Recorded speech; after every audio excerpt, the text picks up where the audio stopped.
Hello and welcome to the Grove Church Podcast. I'm Charlie Lofton, the lead pastor there, and we are so glad that you're joining us. Whether you are a member and you're just catching up on a sermon that you missed, or you're someone who's brand new, we are really glad that you are joining us.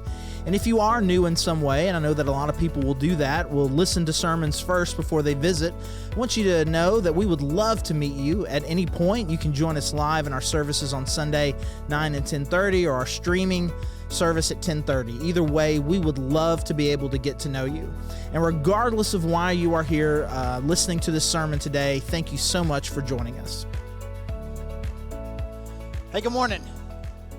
If you are new here, I'm Charlie, the lead pastor here at the Grove, and really glad you are worshiping with us today. And as Jason mentioned, we're going to be kicking off our Christmas series here in just a couple of minutes. But before that, if you've been around here the last couple of weeks, you'll know that we are kind of spending some time all the way up through Christmas, just kind of highlighting some of the incredible missions and missionaries that we support.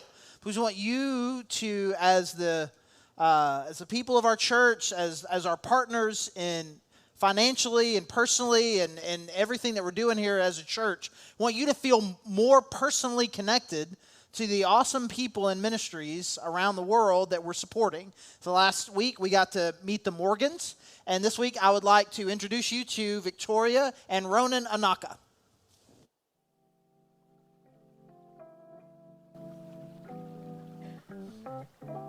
My name is Victoria Onaka, and this is my husband, Ronan. I went to the U of A, and I started attending the Grove my freshman year when I was investigating who Jesus was and trying to decide which God I wanted to follow. I came to faith in the middle of my freshman year through SUMO at U of A, and then I was baptized at the Sunbridge Grove the next year. In 2015, I graduated and moved to India with SUMO, and the Grove was my sending church as a single girl. I joined a team in India, and Ronan was on my team. While we were living in India, our team was focused on doing contextual ministry with high caste Hindus with the intent of seeing house churches planted.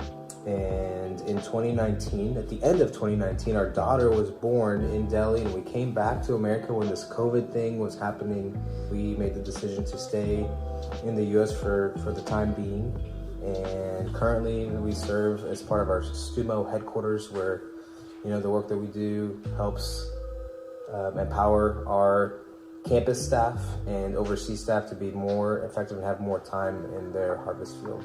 We want to thank you for your support and your prayers over the past 8+ years. So as a family of almost 5, it's just really neat how committed and caring the Grove has been through all of those seasons, and we're really grateful for the way the Grove continues to invest in our ministry and our walks with God. So we're really grateful for you guys and your commitment to us. Yeah, we appreciate y'all. Y'all have had a huge impact on our lives, Mark and Charlie and some individual people in the church, and we're just really grateful for the Grove and just your love, how you guys have loved us over the years. Thanks.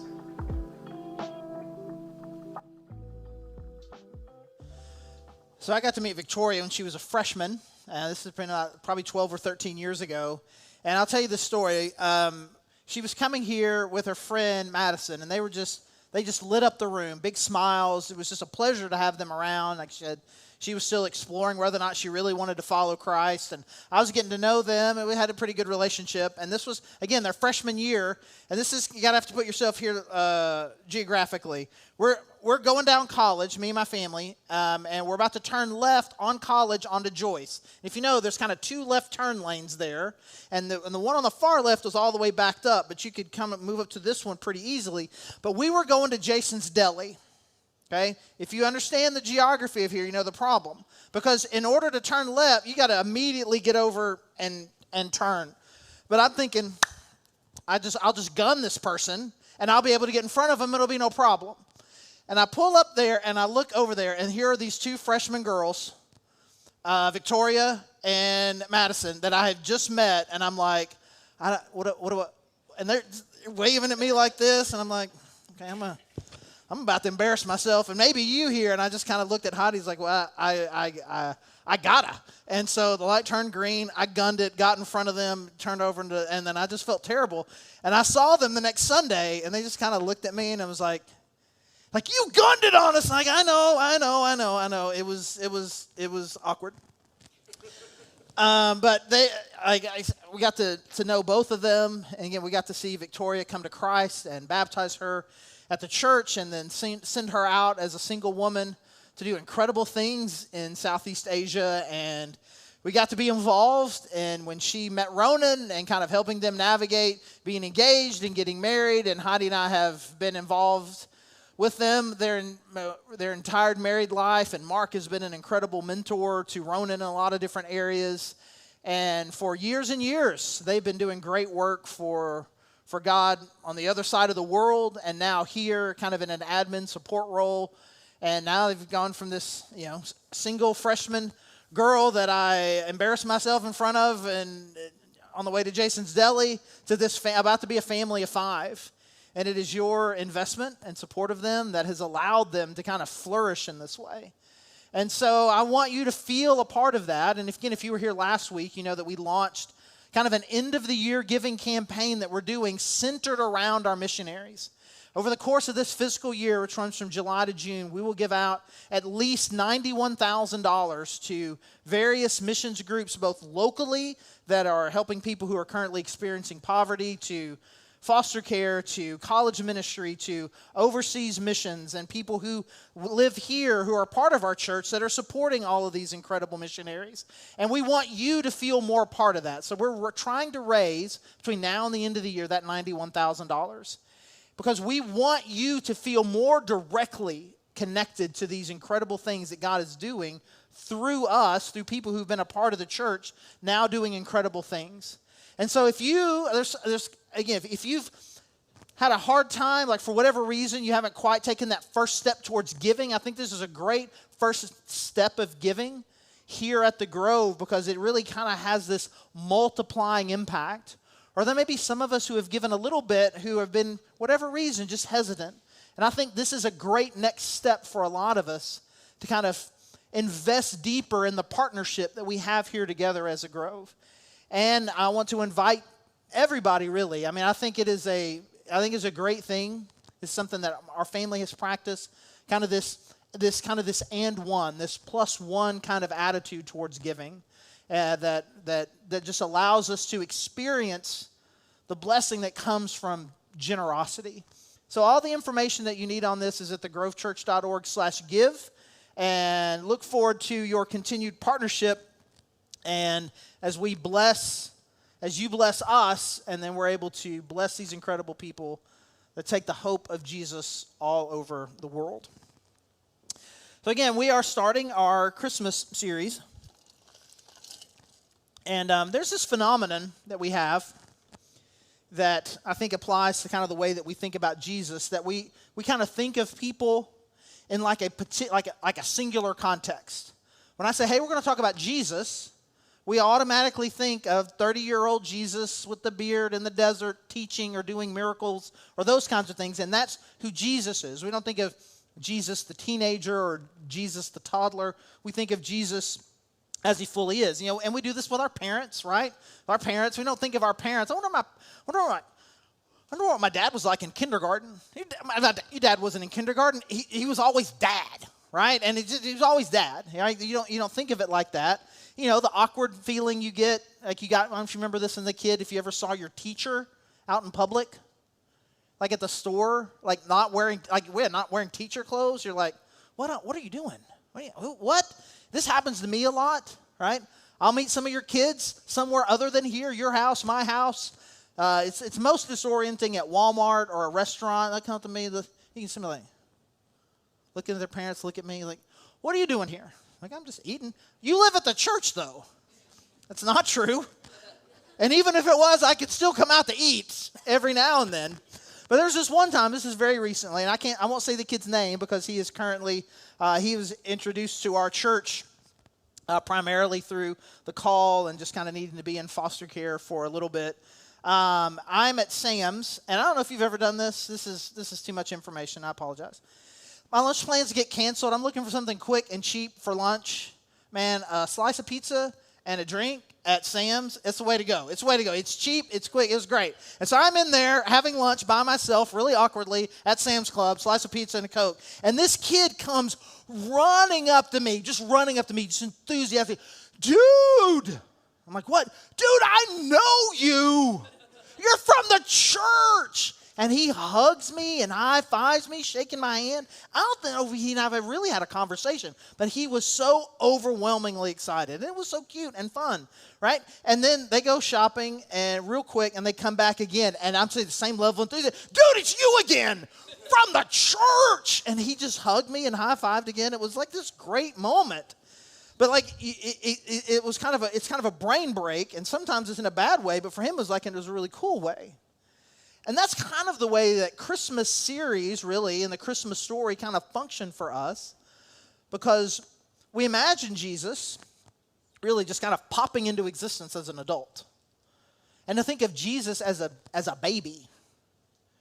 You know, we tell these stories, and really even in the way that we tell the Christmas story, we're talking really about kind of what was happening to everybody else, Mary, Joseph, the shepherds, the wise men.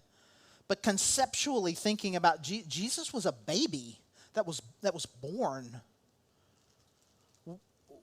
What does that mean? And we're going to spend some time over the next few weeks kind of leading up to that moment, but we're going to even go back even a little bit further. Because theologically, we need to understand and recognize that Jesus existed before he was a baby. We're calling this series Before He Was Jesus. And Jesus is the name his mama gave him. But he's existed eternally as the Son of God. And we're going to spend some time not only leading up to examining the story of what does it mean that Jesus became a baby and the power and the beauty of that. But what was this man we know as Jesus? What was he up to even before he was born? As the Son of God, what was he doing? And so what we're going to do is we're going to spend some time looking at some different passages that describe kind of what the Son of God was doing before he came to earth as a baby. And we're going to look at kind of what do these stories tell us about, we learn about what he was doing, and then we can also see based on this what he's doing now and why he came. And so that's why we're calling it Before He Was Jesus, because we're looking at all the activities and the things that the Son of God was up to before he was born into this world as Jesus. And the first passage we're going to look at is in Colossians chapter 1. Colossians chapter 1. Today we're going to be in 15 through 20, and we're going to break it up in two parts here. In Colossians 1, starting in verse 15, describing Jesus this way. The Son is the image of the invisible God, the firstborn over all creation. For in him all things were created, things in heaven and on earth, visible and invisible, whether thrones or powers or rulers or authorities. All things have been created through him and for him. He is before all things, and in him all things hold together. Before we look specifically at the things that we're learning here about what the Son of God was doing, I think there's some important theology here that we need to make sure that we're all connected with. Because he's described here first as the image of the invisible God, which is a phrase that can cause a little bit of confusion when you think about an image. Okay, you've got the invisible God. It says Jesus is his image. It doesn't mean here a photocopy. It doesn't mean here a drawing or something like that. Some sort of similarities.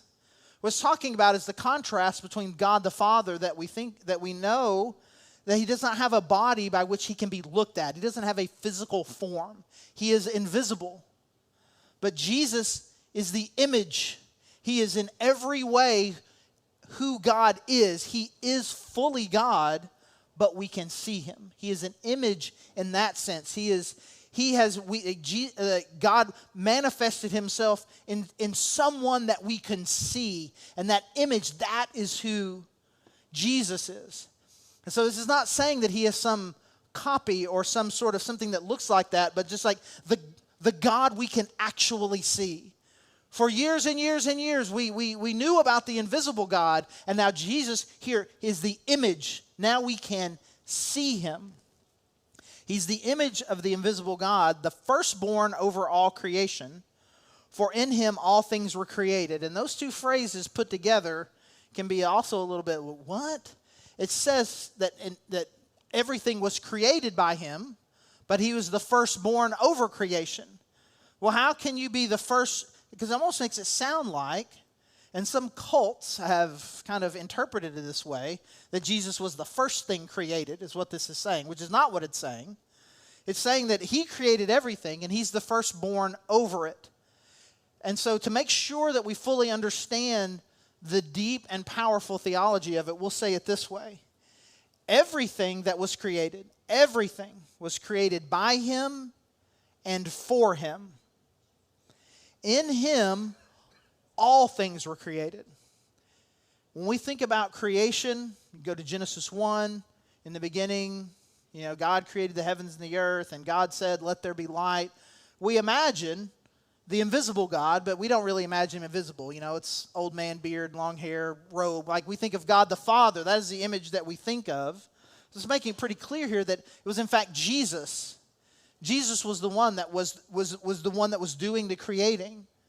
And he created everything. It says things in heaven, on earth, visible and invisible. All things have been created. Everything that has been created was created by him. But what does it mean that he was the firstborn? Well, it doesn't say he's the firstborn from creation. He's the firstborn over creation.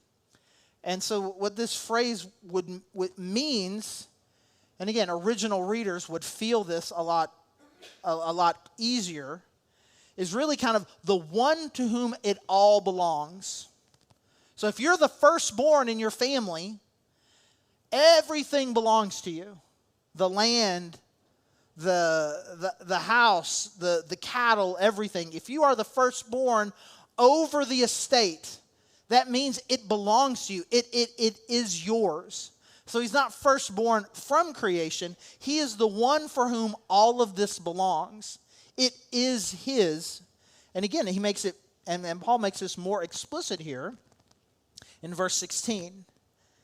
It says, all things have been created through him and for him. And I think this is really important. And it's really important for a couple of different reasons. For us to kind of expand our idea and belief and understanding of who Jesus Christ is. Because I believe that we do him a huge disservice when we refer to him as a good teacher. When we refer to him as a miracle worker. Now those two things are true of him. But very often we use these phrases and these ideas as if they are fully descriptive of who he is. A miracle worker and a teacher, those are things that he does, but it is not who he is. Who he is the creator of the universe. And the one to whom the entire universe belongs. He created it himself, and it belongs to him. It was by him and for him. It is his. And so I think it is important for us to have a big view of Jesus. To not think of him as just a guy who has a lot of wisdom. Because if he's a guy who has a lot of wisdom, then you have a decision to make about, I'll just kind of decide whether or not I think that what Jesus says is true or not. Whether or not I'm going to buy into his worldview. Well, his worldview is the worldview. He is the creator. Everything that exists by his design. And when he speaks about the way this world works, he is speaking not only from experience, but from authority. And so I want us to have this big view of him, because I think again, we're not doing him some favor. Well, I think I'm going to decide to follow Jesus. As if, this is what he is owed. We worship Jesus because he is the creator of everything. And again, when we specifically think about Christmas, it's a big enough deal to think about Jesus being a baby.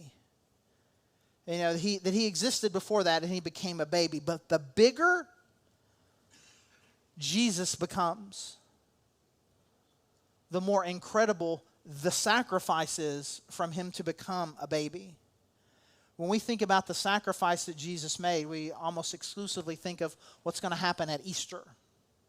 The sacrifice, the death that he died for us.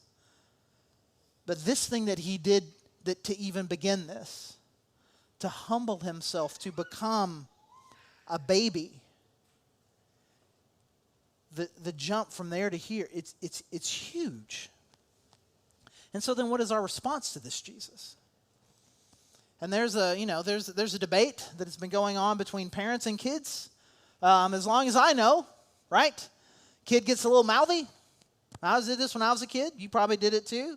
If your kid's here in the room, you probably have mouthed off in a very similar way. You're mouthing off to your parents. And you're thinking, I do what I want. And then they say, boop, I brought you into the world. It's a trump card. It's like, I am the reason you exist. Boom. And I don't know, and so it's just like it feels like a trump card until the incredibly like super sassy. I don't know if you got any super sassies, right? The ones that are like, I didn't ask you to. Right? And now we're beefing. Now we're fighting. Like you're the one that wanted me, you owe me. I didn't ask for this. You wanted me, you owe me. No. I gave you everything, you owe me. And then we have this sort of entitlement battle. And I bring that up because with respect to Jesus, there should be no entitlement battle. Everything that is good, everything that is good that you love, Jesus created. And the thing that I love about Jesus is even though he has all of this entitlement, he could play all of the cards of authority and purpose and power. Those aren't the cards he plays. He used his special status. Philippians 2 describes this. He did not regard this sort of power and influence he has as something that he could use, it says, to his own advantage, as something that he's going to do for himself, but instead, he became a baby that would grow up to be poor, to be a servant who would ultimately die. He used his power, his influence, not to establish himself, but as a means by which he could love us. He didn't get involved in this battle. We're battling him, and he's reaching out to us. The passage continues. Colossians 1, verse 18. And he is the head of the body, the church.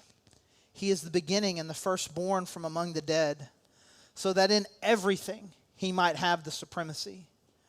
For God was pleased to have all his fullness dwell in him, and through him to reconcile to himself all things, whether things on earth or things in heaven, by making peace through his blood shed on the cross. So everything was created by Jesus and for Jesus.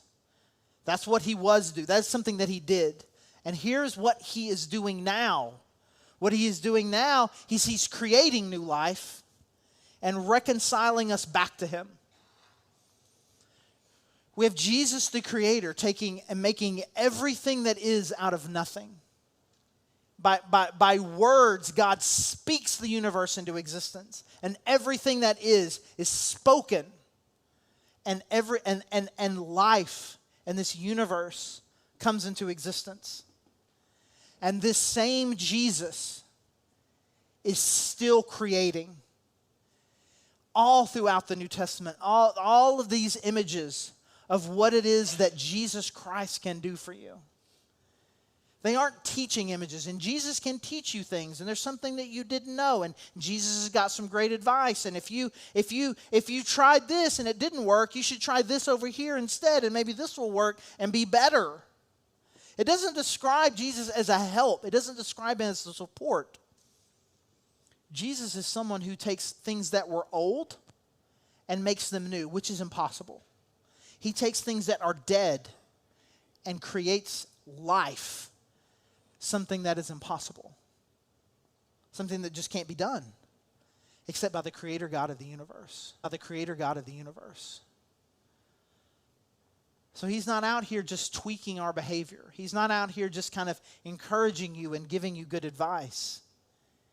He is turning the old things in you and regenerating them and making them new. He is taking the dead parts of you and giving them life. This is what the Creator God, Jesus Christ, is doing for you. He is, these are some of these words that we use, these theological words, regenerating you. 2 Corinthians 5:17 says it this way, that if anyone is in Christ, he's new. The old things are gone. New things have come. I'm not a better version of my old self. I am following Jesus Christ now, and he is creating someone new. And then he goes on to use this word reconcile. He says he is reconciling to himself all things. To reconcile, basically, he is getting back something that belongs to him.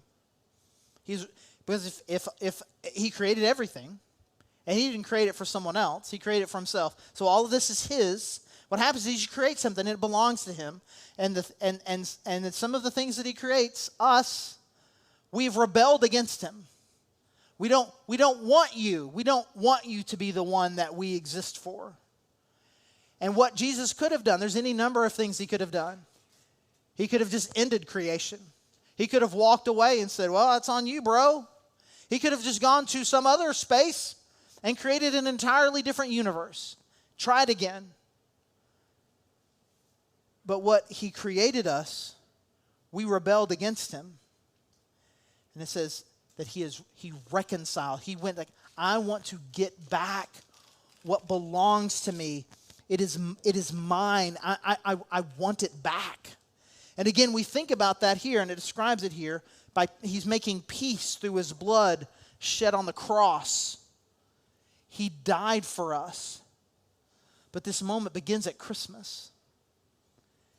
He saw the rebellion. He saw the separation. And he says, I'm going to step down from here and into here. And I'm going to go down there and get them myself. He takes the responsibility for reconciliation. My wife and I, we're old enough that we have Thanksgiving at our house, that we have kids who live somewhere else and then can come to our house for Thanksgiving. So we had Thanksgiving at our house this year, and our girls were there. We have 3 girls, 26, 23, and 12. And we were all there together. And there was a story that I'm not sure how, it just kept getting retold. I'm not sure how it came out the first time. I didn't realize how impactful it was, but it was when our older 2 were probably around Layla's age, our youngest, probably about 12 and 9, somewhere around in there, before we even had Layla. And we were big American Idol. We were big American Idol, like huge American Idol family back in the day, like in its heyday, like in those early years, we were huge, and we would watch it, everything. We had a system by which we voted. We voted a lot. We were very much into it. But the special thing about it was, in part for them, was that very often some of these episodes went past bedtime, but you could stay up. You could stay up on special nights so we could watch American Idol. And normally it'd be like, okay, this one night in particular. Okay, American Idol's tonight, but if you want to watch it, before it happens, I need you to do these 3 things. And then being kids, they were good kids, but they were kids, right? They chose not to do those things, and so no American Idol. And they're very sad, and they're in their beds, and this is right before it's about to come on, and I go in there, I bring them both together, and I was like, I want to talk to you something about what we talk about at church. And you probably hear this talk about the word grace and mercy. I want you to tell you what grace is when God gives you something good that you don't deserve. And mercy is when God doesn't punish you, even though you deserve the punishment. And you didn't do the things that you were supposed to do. And you're sad. But I want us to be able to do this together, but I want you to understand that this is not me being a pushover, and then maybe, you could talk to Heidi, maybe even the kids, maybe that's up for debate. Maybe Dad's just a big softie and a big pushover. But I want you to understand that this is grace. That I'm coming to you. And I want to make things right, but not because based on anything that you did. But it's just a gracious gift that I want to give you. And they're sobbing their eyes out, and they're crying, and they're very, very sorry. And we watched American Idol. And you know what I thought? At the time, that's a pretty clever pastor dad sort of move to kind of parenting style. No idea. 13, 14 years later, this is like a core story for them. And we start talking about it. We start crying again. Because there is something beautiful about that kind of idea. About the offended one coming to reconcile the one who did the offending. And when it says that Jesus is reconciling all of us back to him, that is the picture. Done anything? Not that we have. Because creator of, he is the one that has been. And he stepped down where we were, and by his grace and his mercy, is reconciling what is back to him.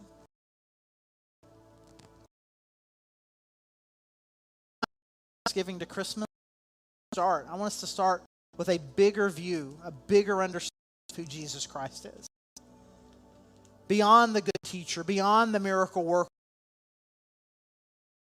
wise rabbi, to the Son of God that created everything, to whom I owe everything.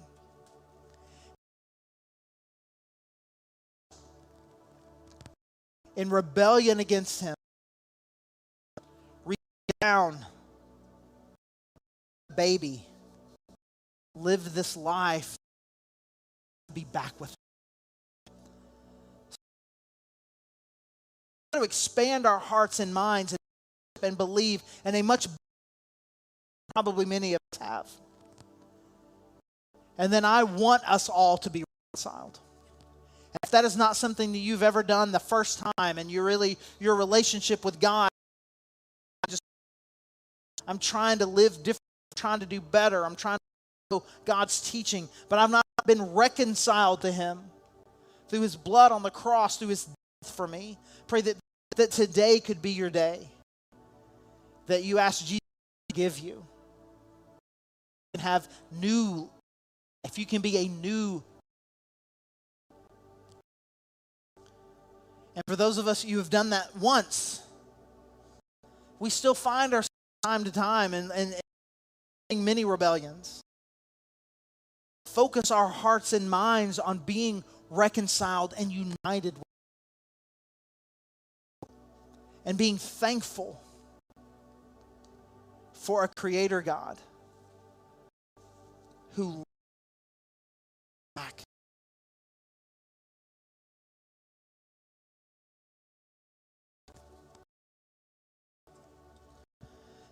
God, I thank you. Thank you for your Son. Power in the universe. Power we see in the news that we have through him.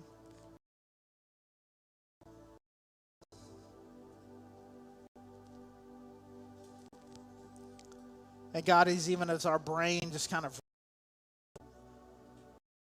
with what it means that Jesus was fully human.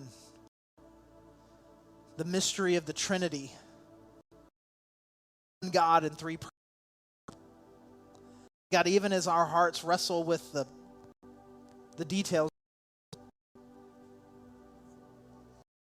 I'm drawn towards worship. a worship of your Son, recognition and appreciation of Him as the all good things. We would be reconciled to you and live reconciled lives. Thankfulness for the new life that we have, not only through death and resurrection, but by Him coming here in the first place, through His incarnation, through His coming here as a baby. And we love you, God, and are so thankful for the new life that we have with you through Him. And it is in Jesus' name we pray. Amen.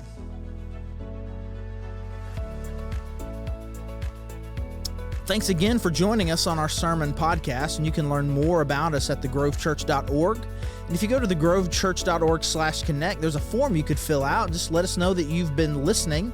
And if you want to dig deeper on some of these topics that we cover in our sermon podcast, or just in other issues of dealing with culture or theology, those kinds of things, you can check out our Cultivate podcast, which is on the same feed, however you found this particular podcast. So again, this is Charlie, the lead pastor at The Grove, and thank you so much for joining us.